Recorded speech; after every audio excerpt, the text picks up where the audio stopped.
नमस्कार, मैं राकेश चौधरी।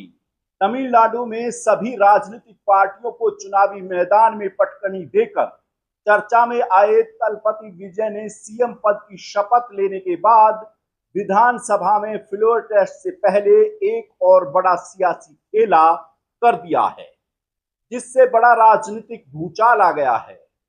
थलपति विजय की रणनीति के आगे सारी की सारी चाणक्य नीति धरी रह गई और एनडीए में सेंध लगा दी गई। दरअसल मुख्य विपक्षी दल एआईएडीएमके जो एनडीए का हिस्सा है, वो दो फाड़ हो गया है। पूर्व मंत्री सीवी षणमुगम और एसपी वेलुमणि के नेतृत्व वाले एक बागी गुट ने 30 विधायकों के साथ राज्य की नई टीवी के सरकार को अपना समर्थन देने का औपचारिक ऐलान कर दिया है। वैसे तो तमिलनाडु में चुनाव परिणाम घोषित होने के बाद से ही ये कयास लगाए जा रहे थे कि एआईएडीएमके में सब कुछ ठीक नहीं चल रहा है, लेकिन शपथ ग्रहण से पहले बीजेपी के कुछ नेता और अंधभक्तों की टोली ने सोशल मीडिया पर जबरदस्ती का माहौल बना रखा था कि तमिलनाडु में टीवीके की नहीं बल्कि एनडीए समर्थित सरकार बनेगी। बीजेपी नेता बीएल संतोष तो एक कदम और आगे निकल गए थे। उन्होंने अपने सोशल मीडिया पोस्ट में कहा था कि तमिलनाडु में कौन सरकार बनाएगा ये तो समय बताएगा, लेकिन एक बात तो सुनिश्चित है, कांग्रेस का अंत उसके चेहरे पर अंडे के साथ होगा। लेकिन बीजेपी के अरमानों पर उस वक्त पानी फिर गया जब विजय ने फिल्मी अंदाज में शपथ ग्रहण की और कार्यक्रम में राहुल गांधी ने शिरकत कर माहौल में और गर्मी ला दी।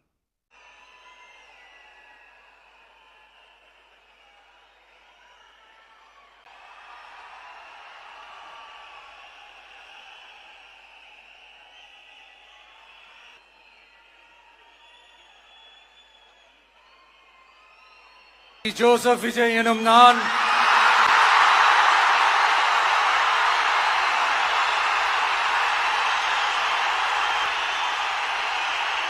சட்டப்படி அமைக்கப்பெற்ற இந்திய அரசியல் அமைப்பின்பால் உண்மையான நம்பிக்கையும் மாறா பற்றும் கொண்டிருப்பேன் என்றும் अभी जुम्मा 4 दिन भी नहीं हुए हैं, उससे पहले थलपति विजय ने एआईएडीएमके को 2 धड़ों में भी बांटकर रणनीतिक तौर पर भी विपक्षियों को आईना दिखा दिया है, जो अब से पहले तरह तरह की बातें सोशल मीडिया पर कर रहे थे। एआईएडीएमके के नेता सीवी षणमुगम ने कहा कि पूर्व मंत्री एसपी वेलुमणि एआईएडीएमके के विधानसभा नेता के तौर पर काम करेंगे, जबकि सी विजय भास्कर को पार्टी का व्यूह नियुक्त किया गया है। उन्होंने कहा कि पार्टी ने पहले ही प्रोटेम स्पीकर को इस बारे में पत्र सौंप दिया है। षणमुगम ने मीडिया से बातचीत करते हुए कहा कि एआईएडीएमके की स्थापना डीएमके के विरोध में हुई थी। 53 साल तक हमने डीएमके के खिलाफ राजनीति की। ऐसे में डीएमके के समर्थन से एआईएडीएमके की सरकार बनाने का प्रस्ताव ज्यादातर सदस्यों को मंजूर नहीं था। यानी कि जब टीवीके को पूर्ण बहुमत नहीं मिला था तो उस वक्त राजनीतिक तौर पर यह चर्चाएं चली थी कि एआईएडीएमके और डीएमके ये दोनों एक साथ आ सकती हैं और तमिलनाडु में सरकार बनाने के लिए प्रस्ताव पेश कर सकती हैं। लेकिन षणमुगम ने साफ कर दिया कि वो डीएमके के साथ नहीं जाने वाले थे, इसलिए इसका विरोध किया गया। षणमुगम ने कहा कि डीएमके के साथ गठबंधन से एआईएडीएमके खत्म हो जाएगी। हमने टीवीके को समर्थन देने का फैसला किया है। उन्होंने विधायकों की बैठक का जिक्र करते हुए कहा कि एआईएडीएमके के ज्यादातर विधायकों ने एक प्रस्ताव पारित किया कि एआईएडीएमके चुनाव में अकेले उतरेगी। एआईएडीएमके बिना किसी गठबंधन के चुनाव लड़ेगी। हम अभी बिना किसी गठबंधन के हैं और आने वाले दिनों में हमें अपनी पार्टी को फिर से मजबूत करना चाहिए। उन्होंने कहा कि अब से एआईएडीएमके के मामले में पिछले चुनावों में हमें लगातार हार का सामना करना पड़ा है। किसी एक व्यक्ति पर दोष मढ़ने के लिए कोई और संस्था नहीं है। हम जनादेश का स्वीकार करते हैं और मिलकर हार को भी स्वीकार करते हैं। हमें सभी से सलाह मशविरा करके इस बात पर शोध करना चाहिए कि हम क्यों हारे।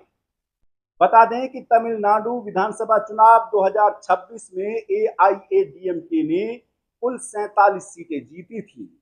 यदि सीवी षणमुगम गुट के साथ 30 विधायक हैं तो एडप्पावादी पलानीस्वामी के पास केवल 17 विधायक बचते हैं। इसके अलावा 2021 में डीएमके की गठबंधन सरकार ने पार्टी को सत्ता से बाहर कर दिया था। 2019 के लोकसभा चुनाव में पार्टी ने केंद्र में केवल एक सीट जीती थी, जबकि 2024 के लोकसभा चुनाव में एक सीट तक भी नहीं जीत पाई। सूत्रों के मुताबिक यही वजह रही कि बार बार मिल रही चुनावी हार ने एआईएडीएमके के अंदर मनोबल को पूरी तरह प्रभावित किया है। इसके चलते नेतृत्व की रणनीति को लेकर अंदरूनी गुस्सा बढ़ता जा रहा है। वहीं पार्टी के अंदर नेताओं के साथ साथ कार्यकर्ताओं में भी निराशा थी। इसी बीच एआईएडीएमके और टीवीके के बीच संभावित गठबंधन को लेकर भी राजनीतिक चर्चाएं तेज हो गई हैं। सूत्रों के मुताबिक षणमुगम गुट से जुड़े कई विधायकों को पुडुचेरी के एक निजी रिसोर्ट में ठहराया गया है, जिससे राजनीतिक गतिविधियां और तेज हो गई हैं। बता दें कि तमिलनाडु विधानसभा चुनाव में टीवी के सबसे बड़ी राजनीतिक पार्टी के तौर पर उभरी थी। थलपति विजय सबसे बड़ी पार्टी के मुखिया होने के नाते राज्यपाल के पास पहुंचे और सरकार बनाने के लिए अपना प्रस्ताव दिया, लेकिन राज्यपाल ने उन्हें 3 बार वापस भेज दिया। राज्यपाल की दलील थी कि आप सबसे बड़ी पार्टी हैं, इसमें कोई शक नहीं है, लेकिन आपके पास सरकार बनाने के लिए पर्याप्त विधायकों की संख्या नहीं है। अगर आप सरकार बनाना चाहते हैं तो सबसे पहले आप पर्याप्त विधायकों की संख्या लाइए और तब जाकर आपको सरकार बनाने का न्योता दिया जाएगा। इसी घटनाक्रम के बीच दिल्ली में कांग्रेस ने मंथन किया और टीवीके को अपना समर्थन देने का ऐलान कर दिया। फिर भी टीवीके के पास पर्याप्त विधायकों की संख्या नहीं थी, लेकिन बाद में कुछ और विधायकों ने अपना समर्थन टीवीके पार्टी को दिया और थलपति विजय सरकार बनाने का प्रस्ताव लेकर फिर राज्यपाल के पास पहुंचे। तब जाकर विजय ने मुख्यमंत्री पद की शपथ ली थी, लेकिन अब विधानसभा में फ्लोर टेस्ट थलपति विजय को पास करना है, उससे पहले एआईएडीएमके की टूट ने उनको बहुत मजबूत कर दिया है। ऐसे में आप इस खबर को लेकर के क्या सोचते हैं, हमें कमेंट में बताएं और हमारे चैनल को सब्सक्राइब करें। नमस्कार।